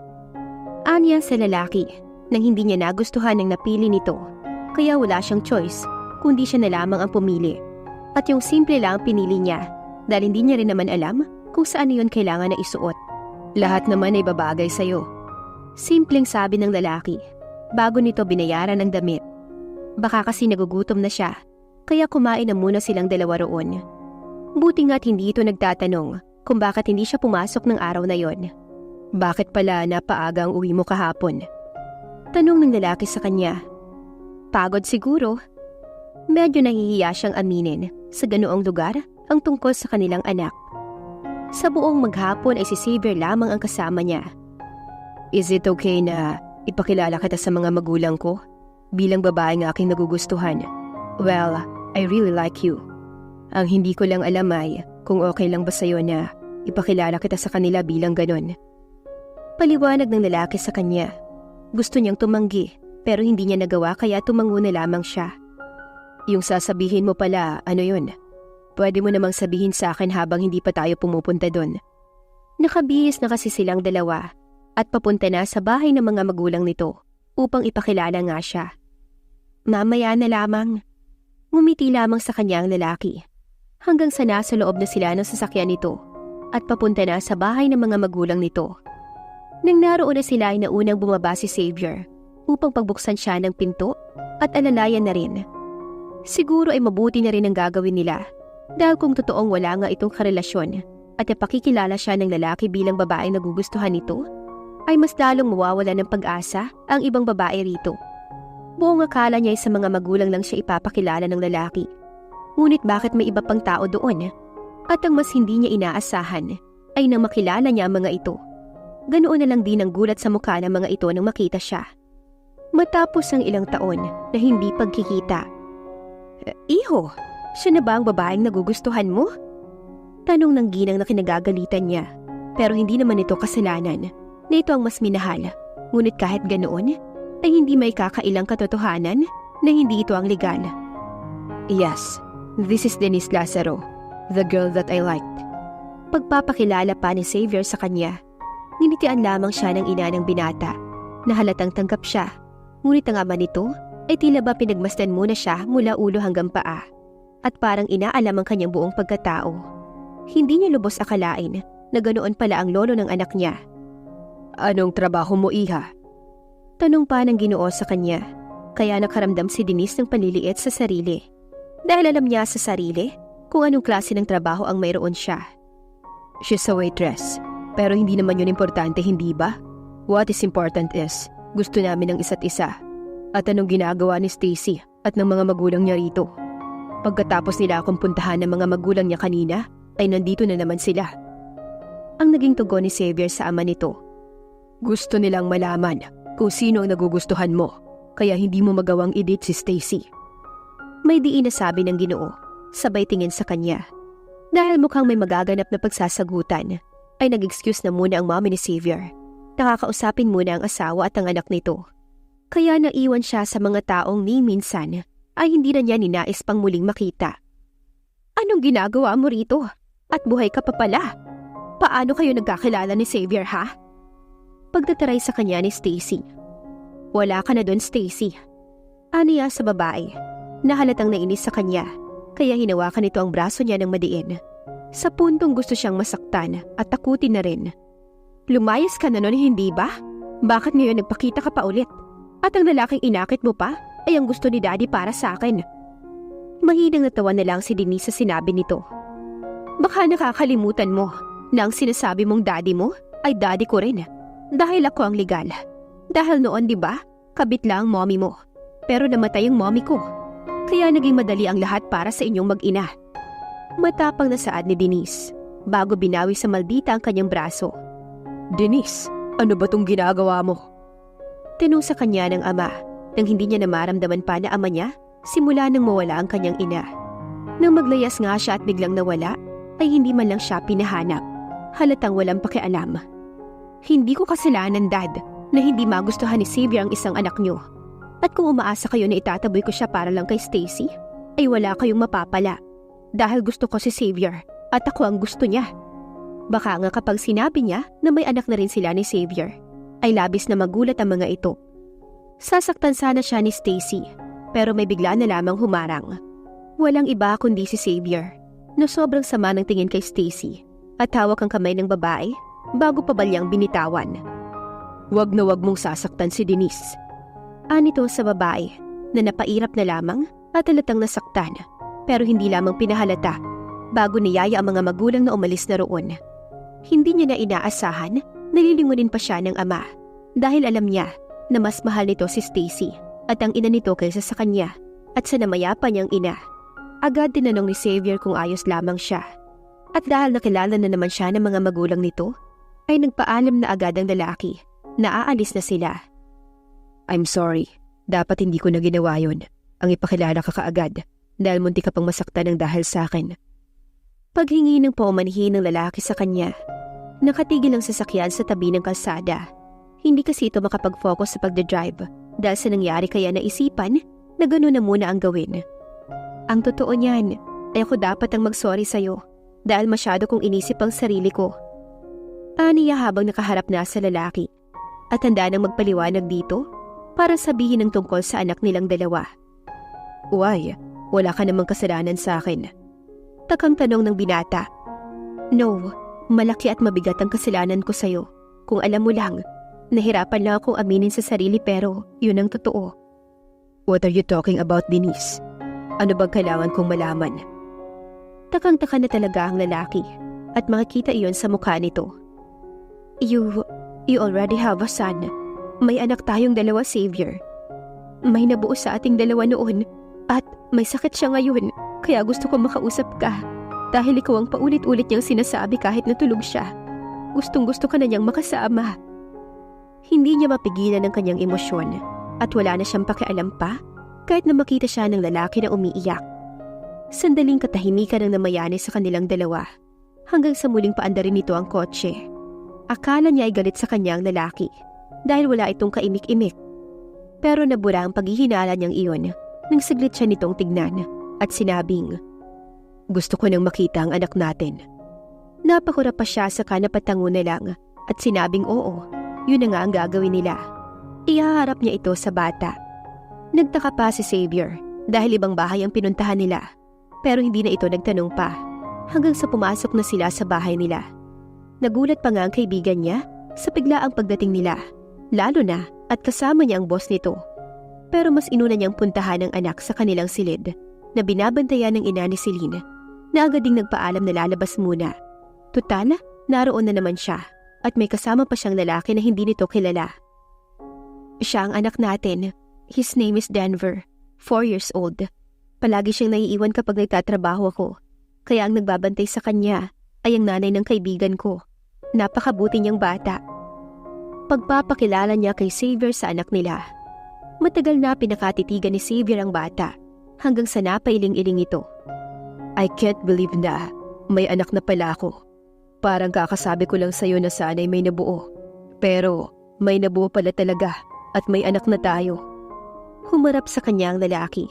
Hahaplusin nga sana ni Xavier ang mukha niya nang biglang nagmulat ng mata ang anak at nagtanong, Mama, sino po ang kasama niyo? Takang tanong ng bata habang palipat-lipat ang tingin sa kanilang dalawa ni Xavier na hindi pa alam kung paano ipapaliwanag sa bata ang lahat sa paraang maiintindihan nito. Anak, sorry kung natagalan sa pag-uwi si Mama. May kailangan lang kasi akong puntahan. Matapos niyang sabihin ang mga salitang iyon, ibinaling na niya ang tingin kay Xavier na pinapanood lang sila ng bata na mag-usap. Sino po siya? Siya po ba ang kaibigan niyo po? Sabay turo kay Xavier na bigla na lamang lumungkot ang mukha. Marahil ay hindi nagustuhan ng sinabi ng anak nito. Hindi ko siya kaibigan, anak. Pagpapaliwanag naman ni Denise sa bata, mabuti na lang at naghintay ang anak niya sa kung ano man ang sasabihin niya. Siya ang daddy mo. Halos magkandautal-utal pa si Denise, pero kalaunan ay nasabi na rin niya ang nais niyang sabihin sa kanyang anak. Mabilis namang ibinaling ng bata ang tingin sa lalaking pinapanood lamang silang mag-ina. At mabilis pa sa 4:00, nanalisan nito ang kama upang lapitan ng ama at yakapin ito. Pumantay naman si Xavier sa bata upang hayaan nito na siya ay yakapin at naganap na nga ang tagpong pagyayakapan ng mag-ama habang siya'y napapatakip na lamang sa kanyang bibig at pinipigilan ng sarili na maging emosyonal. Nandito ka na po! Umiiyak na sabi ng bata. Yes, little boy. Nandito na ako. I'm your dad. Ginulo pa ni Xavier ang buhok ng anak nila, kaya napangiti na lamang ang bata at muling niyakap ang ama nito. Sa kanya lang tuloy na alala na may sakit pa nga pala ang bata at baka magkahawaan pa ang dalawa. Anak, magpahinga ka na muna ulit at baka mahawa sa iyo ang daddy mo. Ang sabi ni Denise sa bata na sumunod naman sa kanya. Dahil po ba may sakit ako? Kaya po kayo nandito? Out of nowhere, ayun ang naitanong ng bata. No, I'm here dahil simula ngayon ay hindi na lang kayo ng mommy mo dahil nandito na ako. Paliwanag ni Xavier sa bata. Promise po yan? Oo naman. Ngumiti pa si Xavier sa bata. Mukhang inaantok pa ang anak nila, kaya pinatulog na muna nila ito bago sila lumabas ng silid. Siguro ay pwede ka na munang umuwi. Aniya sa lalaki, na tila ba hindi makapaniwala sa kanyang sinabi. Sa tingin mo'y makakauwi pa ako? Pagkatapos kong malaman na may anak tayong dalawa at may sakit to, hindi Denise. Pahayag ng lalaki sa kanya. Pero paano ang mommy at daddy mo? Matatanggap kaya nilang anak natin? Puno ng pangamba niyang sabi, pero lumapit lamang sa kanya si Xavier at hinawakan ng dalawa niyang kamay, saka mahinang pinisil iyon. Sa tingin mo ay may pakipako kung matatanggap nila ang anak natin. Ang mahalaga lang din, tayo ay tayo. Tayong mga magulang niya. At kung hindi tanggap ng parents ko ang anak natin, then so what? Sila din na nagsayang ng oportunidad na makasama ang apo nilang napakabuti. Wala na siyang nasabi pa dahil sa haba ba naman ang sinabi ni Xavier. Pero paano yung babaeng may gusto sa'yo? Paano kung... Tinakpan na ni Xavier gamit ang sariling daliri ang labi niya. Isa pang banggit mo na may kinalaman sa ibang tao ay hahalikan na talaga kita. Pananakot pa ng lalaki sa kanya. Kaya mabilis na tahimik si Denise at walang masabi. Alam niya na hindi nagbibiro ang lalaki. Gusto mo talagang tinatakot ka pa para tumigil ka. Mahinang pagtawa ng lalaki habang napapailing-iling pa. Sa kanya lang naalala na hindi pa pala sila kumakain ng hapunan, kaya nagluto na lamang siya para sa kanilang dalawa. Kung hindi niya pa sinabi kay Xavier na tapusin na muna nito ang mga kailangan tapusin sa kumpanya, ay hindi pa aalis sa kanila ang lalaki. Ngunit nangako naman ito na babalik din agad para sa anak nila, dahil alam ng lalaki na hahanapin ito ng bata. Ganun nga ang nangyari nang magising si Denver. Ang ama agad nito ang hinanap. Sinabi niya na lang na may inaasikaso lang, upang hindi na isipin pa ng bata na hindi na naman babalik ang papa nito. Mabuti na lang talaga at magaling umintindi ang anak niya. Pero hindi niya naman inaasahan na uulanin siya ng tanong mula sa kaibigan niyang si Celine na saktong day off ng araw na yon. Kaya naroon ito sa bahay niya. May bala ka bang magpaliwanag sa akin? Kunwaring pagtataray nito sa kanya. Kakatapos niya lang pakainin ng anak sa loob ng kwarto. Kaya kalalabas niya lang ng pintuan. Pwede bang dalhin ko muna to sa kusina? Pabiro niyang sabi sa kaibigan na tanging pagtango lamang ang naging tugon sa kanya bago siya sinundan. So ano? Anito nang harapin niya na. Si Xavier ang ama ni Denver. Pag-amin niya rito, napaawang ang labi ni Celine at hindi pa sapat iyon para maipakita nito ang pagkagulat dahil napatakip pa ito sa bibig. Grabe! Ang boss ko pala ang ama ng anak mo. Ibig sabihin ay dapat nagbubuhay rin na ka na ngayon. Pero anong nangyari ha? Takang tanong ng kaibigan niya. Kaya doon na nagsimulang magkwento si Denise sa kaibigan. Bawat detalye na binabanggit niya ay matyaga nitong pinakikinggan hanggang sa mabanggit niya ang tungkol sa kanyang pamilya. So ibig sabihin, mayaman ka naman pala. Pero sa madaling salita ay, siya nga ang tatay mo. Dahil nung nagliyas kay hindi ka man lang pinahanap o hinanap. Dahil sadyang mas mahal nito ang anak niya sa labas at ang kabit lang nito noon. Tanging pagtango-tango na lamang ang kanyang naging tugon.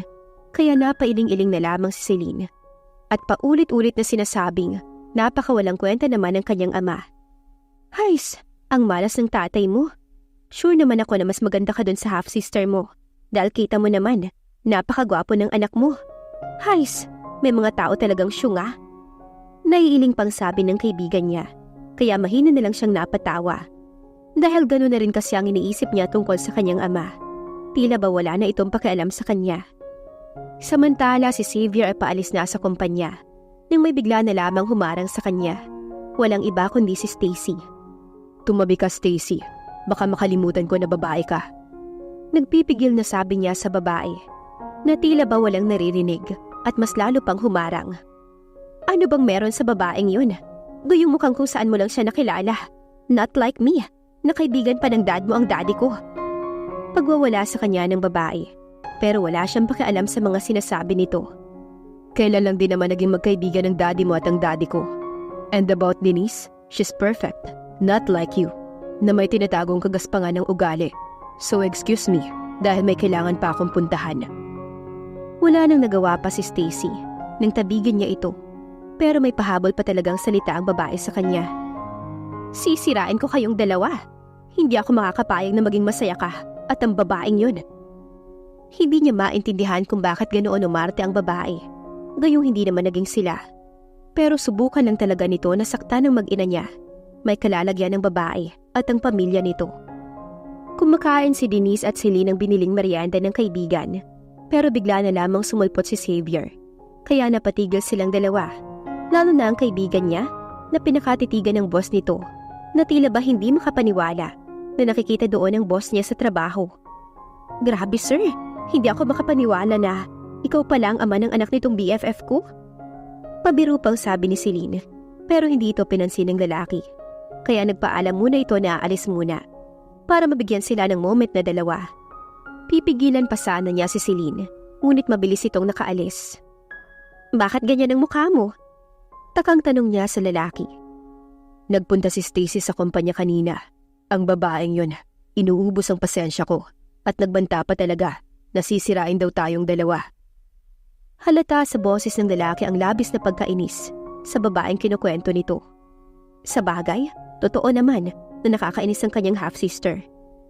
Hayaan mo na. Gusto-gusto ka lang talaga siguro. Pero alam mo naman na ikaw ang gusto ko, di ba? Biglang pag-iiba ng lalaki sa usapan. Kaya panandalian siyang natahimik. Mukhang naintindihan naman siya ni Xavier. Kaya hindi na binuksan pa ang tungkol sa topic na yon. Pero hindi niya inaasahan ang sunod nitong sasabihin sa kanya. Gusto kong makilala na kayo ng lahat. What do you mean na makilala ng lahat? Kunot noon niyang tanong. I will invite people in my house. Doon ipapakilala ko kayo na anak ko si Denver. Pero magtatanong sila na may anak ka na pero hindi ka pa kasal. May pangamba niyang sabi. Pero tila ba hindi problema sa lalaki yon at gusto na kumalma lamang siya. Then it will be a good story to tell. Ngiti pa nitong sabi sa kanya bago hinaplos ang kanyang muka. Napatingin pa ito sa labi niya. Nahahagkan sana iyon. Kaso nga lang ay narinig na nila ang boses ng kanilang anak na tinatawag sila. Papa! Tuwang-tuwa si Denver na nakabalik na ang ama. Nakangiti niyang pinagmasdan ng mag-ama na nag-uusap. Kay sarap panoorin ng mga ito kung mag-usap ay parang hindi lang kahapon nagkita. Samantala sa kabilang banda ay panay ang pagwawala ni Stacy sa kanyang ama. Nakausapin ng kanyang half-sister na si Denise upang ipaubayan nito sa kanya si Xavier. Wala namang masabi ang ama dahil alam niya sa kanyang sarili na marami siyang pagkukulang sa anak niya sa unang asawa. Yes, hon. Huwag mo naman hayaan na sa anak mong yun mapunta ang anak ng kaibigan mo. She's no good for him. Si Stacy ang nababagay kay Xavier. At si Stacy naman talaga ang gusto mo para sa anak ng kaibigan mo, hindi ba? Sabi pa ng asawa niya sa kanya. Kaya napangiti na lamang si Stacy sa sinabi ng kanyang ina. I'll try to talk to her. Ang tanging nasabi ng Ginoo na nagpangiti sa mag-ina. Kahit ang totoo, ay hindi niya talaga alam kung anong dapat niyang gawin. Sa labis na pagkatuwa ni Stacy, ay nayakap nito ang ama, na pilit ng ngiti na lamang ang ginawa. Sa kanya lamang napagtanto na lahat ng pagkakamali niya sa anak na si Denise, ilang taon niya ring nakasama. Kaya kahit kasama niya ang dating kabit niya na si Meryl at ang anak nilang si Stacy, ay parang may kulang. Pero wala rin siyang kwenta dahil hindi niya man lang pinahanap o hinanap ang anak. Kahit na medyo may tampo si Xavier sa kanyang mga magulang, dahil sa pagrereto ng mga ito sa kanya kay Stacy, lalo pa ng kanyang ama, ay sinabihan niya pa rin ang mga ito tungkol sa kanyang paparty na para talaga sa kanyang mag-ina. Siguro ay matutuwa ang kanyang ina sa katotohanang may anak na pala siya at may apo na ito. Ewan niya lang sa daddy niya. Matapos gumaling ang anak nila ni Denise, ay dinala na niya ang mga ito sa kanyang bahay upang malaman na rin ng mga ito kung saan titira ang mga ito sa future. Dahil syempre, gusto niyang makasama ang kanyang mag-ina sa iisang bahay. Kinakabahan ako, Xavier. Sabi sa kanya ni Denise. Nakabihis na ito at ang anak nila at ang mga taong sinabihan niya ay alam niyang parating na rin. Ang alam lang ng mga ito ay may paparty siya dahil sa pagiging successful niya sa pag-handle ng kumpanya kahit bago pa lamang siya. Pero ang hindi nila alam ay may gagawin siyang announcement. Pansin ni Xavier na takang-taka ang mga taong dumarating dahil sa 2 taong katabi niya at yun ang kanyang mag-ina. Panay ang pag-congratulate ng mga ito sa kanya dahil CEO na siya. Ngunit ang nakalimutan niya lang talaga ay ang ipaalala na wag sanang papasukin sila Stacy at ang pamilya nito. Pero huli na ang lahat dahil nakapasok na ang mga ito kasama ang parents niya. Siguro ay nagtataka kayo kung para saan ang pagpapapunta ko sa inyo dito, right? Hindi naman talaga sa pagiging successful ko bilang bagong CEO ng company na pinamana sa akin ng daddy ko. May mas importante pa roon. May ngiti sa labi ang lalaki habang binibitawan ang mga salitang yon. These two people beside me, I want you all to know, my woman and my son. Proud na pagpapakilala ni Xavier sa kanyang mag-ina. Kaya sandaling katahimikan ang nanaig sa paligid hanggang sulumapit ang kanyang mga magulang upang malaman kung tama ba ang kanilang narinig. May anak na kayo? Paano? Takang tanong ng kanyang mommy habang ang daddy niya ay tahimik lang na tila ba hinihintay na magpaliwanag siya. Kaya bago sabay-sabay na magtanong ang lahat, ay nagkwento na siya sa paraang maiintindihan ng mga ito. Mukhang naintindihan naman ng mga ito ang kanyang kwento, lalo na ng parents niya. Pero bigla na lamang nagsalita si Stacy, kaya dito nabaling ang atensyon ng lahat dahil sa mga mapanghusgang salita na binitawan ng babae. Paano ka nakakasiguro na anak mo nga ang bata? Paano kung gawa-gawa niya lamang ang kwento para magkaroon ng ama ang anak niya? You know people are good in making lies at baka isa na doon ang babaeng yan. Dinuro pa ni Stacy si Denise, kaya hindi na nakapagpigil pa si Denise at nasampan niya ang kanyang half-sister dahil sa pangangustyon nito sa katauhan ng kanyang anak. Bakit ikaw? Alam ba ng lahat na nung una ay anak ka lang sa labas? Kabit lang ang mommy mo noon. Pero nang mamatay ang mommy ko, ay pinakasalanan ni dad yung mommy mo at kayo na ang tinuring na pamilya. Hindi pa ba sapat na pinaubaya ko na sa inyo si dad at kinukustyon mo pa ang pagkatao ng aking anak? Galit na sabi ni Denise na nagpatahimik sa lahat, lalo na ang mga magulang ni Xavier na hindi makapaniwala sa kanyang sinabi, lalo na si Xavier. How dare you! Akmang tatama na ang palad ni Stacy sa kanyang muka, pero nahawakan niya ang kamay nito at pabalyang binitawan. Huwag na huwag mong ilalapat ang marumi mong kamay sa mukha ko. Galit niyang sabi. Mukha nga sana siyang papatulan nito, pero pinigilan na ito ng kanyang ama na hindi niya inaasahan na gagawin ito. Dad, what are you doing? Bitawan mo ako at gagantihan ko ang babaeng to. Pagwawala ni Stacy. Oo nga, Han. Sumusobra ng anak mo na yan. Sabi pa ng ina nito, pero nakapagdesisyon na ang Ginoo. Umalis na tayo rito. Pinal na sabi nito sa mag-ina, kaya wala nang nagawa pa ang mga ito, kundi ang umalis na roon. Samantalang si Denise ay napahawak na lang sa kanyang sintido, dahil sa labis na pagka-stress, ganoon talaga siya. You okay? Bakit hindi mo sinabi sa akin agad na kilala mo pala sila? May pag-aalala na sabi ni Xavier sa kanya. Hindi mo naman kailangan pa na malaman. Sabi niya sa lalaki na inintindi na lamang siya. Nagpaalam na muna siya sa mga bisita at pinakain na muna ni Xavier ang mga ito. Mabuti na lang talaga at kanina pa natakpa ni Xavier ang tainga ng kanyang anak at pinatalikod ang bata upang hindi nito marinig at masaksihan ng ganoong klase ng pangyayari. Dahil hindi dapat marinig at makita ng bata ang mga ganoong usapan. Nakasunod sa kanila ang mga magulang ni Xavier na halatang maraming tanong sa kanya, ngunit hindi nagawang magtanong. Iha, totoo ba iyon? Ang naging tanong ng ina ni Xavier. Mukhang hindi na pa-background check ang mga ito, kaya hindi nila alam ang lahat ng tungkol sa daddy niya. Hindi naman po ako nagbibitaw ng mga salitang hindi naman totoo, kaya po totoo po yun. Kapatid ko po sa ama si Stacy. Paliwanag niya sa ginang. Ang bata ay pinabantayan na muna ni Xavier sa isa sa mga maids at sinabi rin na pakainin na ang bata habang sila ay nag-uusap-usap. Kung ganoon ay bakit tila walang pakialam sa iyo ang daddy mo nung una ulit kayong magkita? Takang tanong ng ginang sa kanya. Mom, hindi ka na dapat nagtatanong ng mga ganyan. Sita ni Xavier sa ina. I'm sorry anak, I'm not being insensitive. Gusto ko lang talagang malaman. Paliwanag ng ina ni Xavier. Kaya sino ba naman siya para hindi sabihin ang totoo? Siguro po ay dahil nung una, kami lang po ng mommy ko ang legal. Pero ang mahal niya talaga ay si Stacy at ang mommy nito. Labis na nalungkot ang mga ito para sa kanya. Kahit ang ama ni Xavier ay nakuha ang simpatya. But thank you, Iha, for taking good care of our grandson. Alam naming apo nga namin ang bata, nararamdaman ko. Salamat po sa pagtanggap sa anak namin ni Xavier. Labis na nagagalak si Denise sa mga salitang binitawan ng ina ni Xavier. Ngumiti lamang ang ginang at upang magkaroon ng moment kasama ang apo, ay pinatawag na nito iyon sa isang maid. Nang kasama na ulit nila ang bata, ay niyakap agad ito ng ina ni Xavier.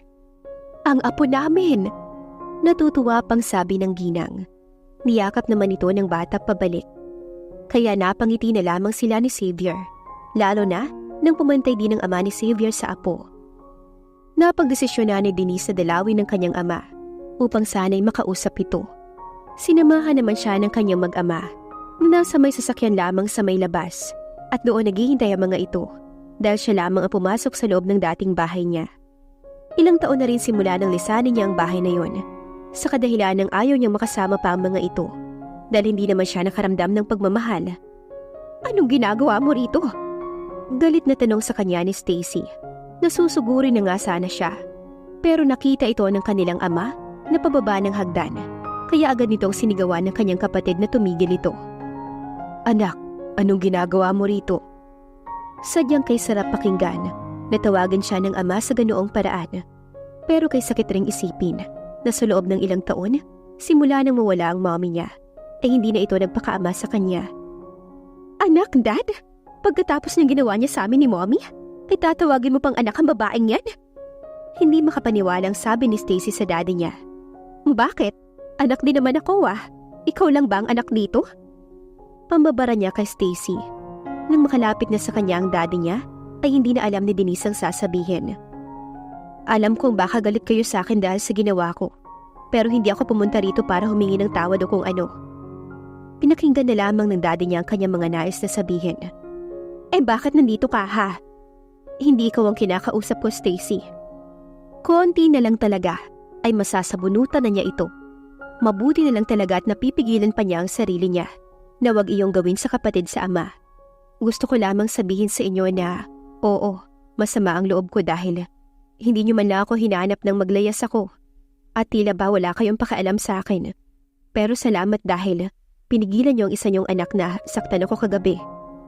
Kung kanini nagpipigil siya na magalit, ngayon naman ay nagpipigil siya na wag maiyak.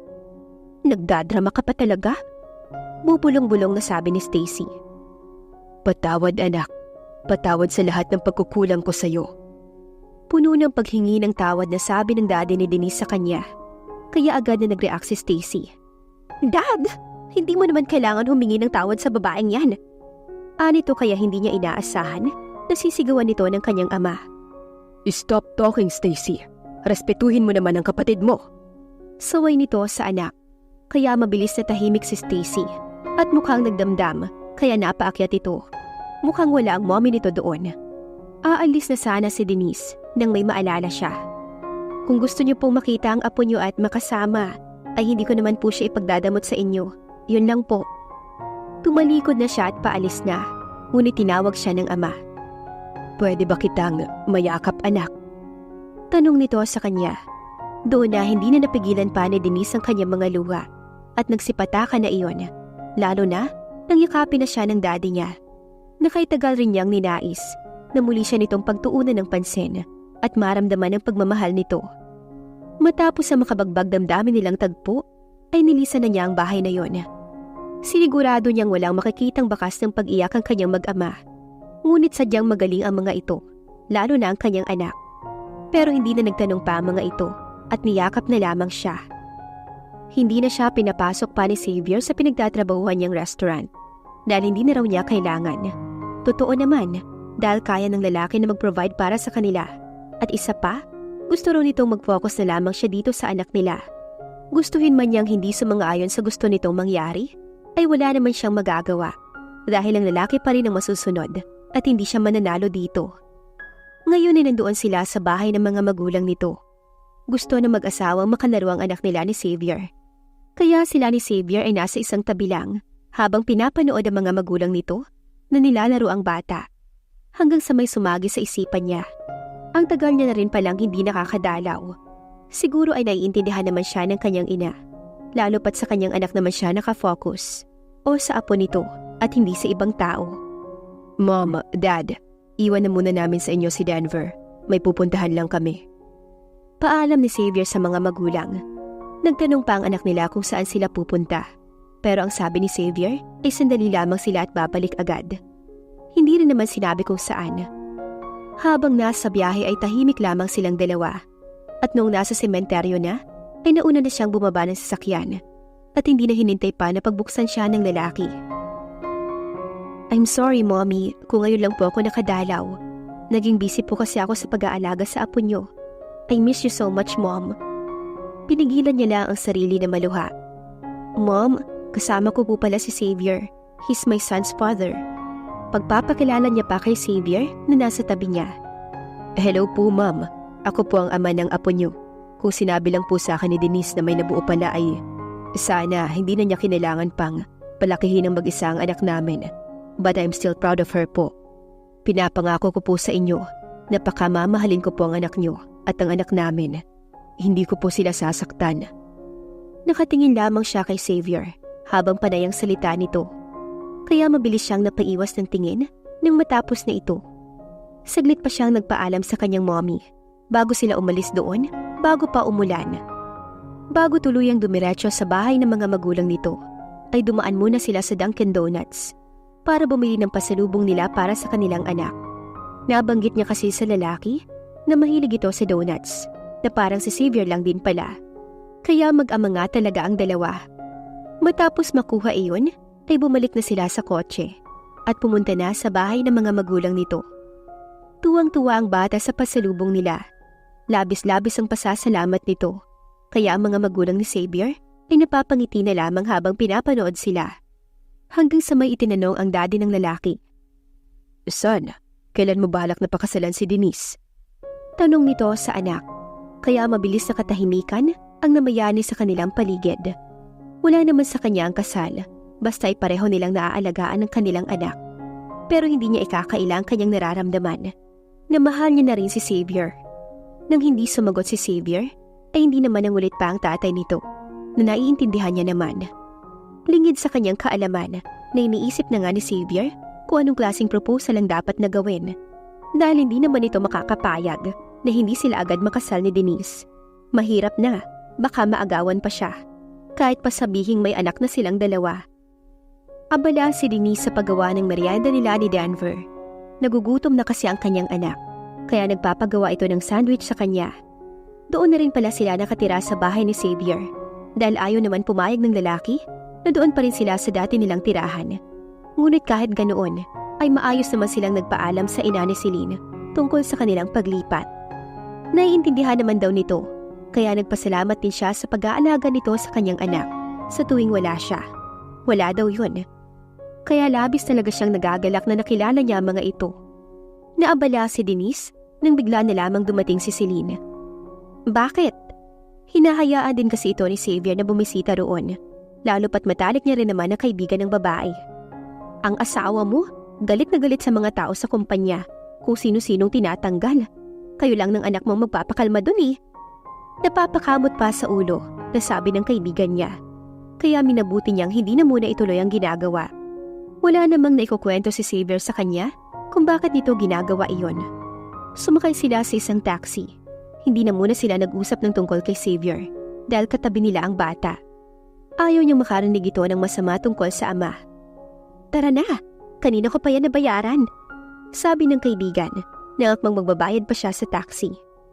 Labis talaga ang pagmamadali nito. Yun ang napansin niya. Hawak-hawak na nga nito sa kabilang kamay ang kanyang anak. Nang makapasok sila sa kumpanya, ay napansin niya na wala sa kanilang pwesto ang mga empleyado. Hindi naman siya nakapagtanong kay Celine. Baka kasi hindi rin nito alam ang dahilan kung bakit ganun. Sa conference room sila nagpunta, kung saan naroon pala ang lahat ng tao. Save, sasabihin niya sana ang pangalan ng lalaki at sisitahin niya sana ito sa ginagawa nito. Pero mukhang napagtulungan pala siya, dahil mukhang wala namang tanggalan na nangyari. Pero kahit ganun, ay minabuti niyang lapitan ng lalaki na hindi niya inaasahan ang sunod na gagawin. Niluhod nito ang isang tuhod sa kanyang harapan at nilabas ang isang kulay red na maliit na box mula sa bulsa nito. Saka iyon binuksan. Doon niya nakita ang isang napakagandang singsing. Saka nag-flash sa may screen doon ng "Will you marry me?" Kaya ang ilang babaeng empleyado ay nag-iritan, habang siya ay napatakip na lamang sa kanyang bibig dahil hindi niya inaasahan na may paganon pala ang lalaki. "Say yes, mama! Yes, mama!" Sigaw ng anak nilang si Denver. Nahawak-hawak pa rin ang kaibigan niyang si Celine. Ang kaibigan niya na masayang-masaya para sa kanya. Matapos tignan ng anak at kaibigan, muli niyang ibinaling ang tingin kay Xavier, na buong pasensyang hinihintay ang sagot niya. "Napakapakipot ko naman kung sasabihin ko pang no, kahit na may nararamdaman na rin talaga ako sa'yo at may anak na tayo. Kaya, yes, Xavier, I will marry you." Masaya niyang sagot, kaya dali-daling sinuot ng lalaki ang singsing sa kanya. Tumayo at hinagkan siya sa labi, bago siya nito mahigpit na niyakap. Pinalapit na ni Celine si Denver sa kanila, kaya dinamay na rin nila ang anak sa yakapan. Palakpakan ng kanilang narinig. Labis na kasiyahan ng kanyang nadarama ng mga oras na yon, lalo na ng anak nila, na alam niyang kahit hindi nito sinasabi, ay kay tagal nitong pinangarap na magkaroon ng buong pamilya. At ngayon, maibibigay niya na iyon dahil ikakasal na sila ng ama nito. Kahit nakasal niya ay nakaramdam ng lungkot si Denise dahil wala ang tao na dapat maghahatid sa kanya sa lalaking kanyang pakakasalan. Kaya ganoon na lamang ang saya niya at ngiti na sumilay sa kanyang labi nang biglaan na lamang dumating ang kanyang daddy. "Dad?" Naiiyak at nagtataka niyang sabi. "Sinabihan ako ng asawa mo, and please stop crying. Baka bigla akong palayasin ng lalaking yun dito." Pabirong sabi ng daddy niya, hanggang sa magsimula na silang maglakad. Sa kanila lamang nakatuon ang atensyon ng mga tao. "Nasaan po sila, Stacy?" Tanong niya sa ama. "Mas importante ka sa kanila, anak. Marami na akong kasalanan sa'yo at ayoko pang madagdagan yun dahil sa walang maghahatid sa'yo sa altar." Pinigilan na ni Denise ang kanyang sarili na mas lalo pang maging emosyonal. "Pakakaalagaan mo ang aking anak at apo, iho," sabi ng daddy niya nang ipaubaya na siya nito kay Xavier. "Kahit po hindi ninyo sabihin, ay ganun ang gagawin ko, sir." May paggalang na sabi ng mapapangasawa niya sa kanyang ama, kaya napangiti na lamang bago sila iwan na dalawa. "Bakit hindi mo sinabi na sinabihan mo pala ang daddy ko?" Ngumiti na lamang si Xavier at gamit ang likod ng palad nito ay pinunasan nito ang mga luha niya. "It's a surprise." May mga sasabihin pa sana siya, kaso nga lamang ay nagsalita na ang pari at sinimula na ang seremonyas ng kasal. Ang mga naroon ay ilang mga empleyado sa kumpanya na available. Ang ibang mga kakilala ng mga magulang ni Xavier, ang kaibigan niyang si Celine at ang ina nito, syempre, ang kanyang ama at ang anak nila ni Xavier na pinakamasaya sa lahat. Masasaksihan ba naman ng mga magulang na ikakasal? Kahit na sino ay labis na magiging masaya. Ang kasal nila ni Xavier ang isa na yata sa pinakamasayang araw sa buhay niya.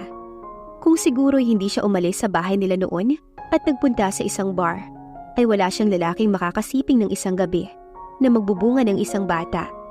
Hindi siya maikakasal sa isang Xavier Samaniego na mahal siya, maging anak nilang dalawa. At handang gawin ang lahat para sa kanya at sa anak nila. Sa bawat araw na ginawa ng Diyos, ay ang pagiging mabuting asawa ang ginagampanan ni Xavier sa kanya, simula nang ikasal silang dalawa. "Wife, are you okay?"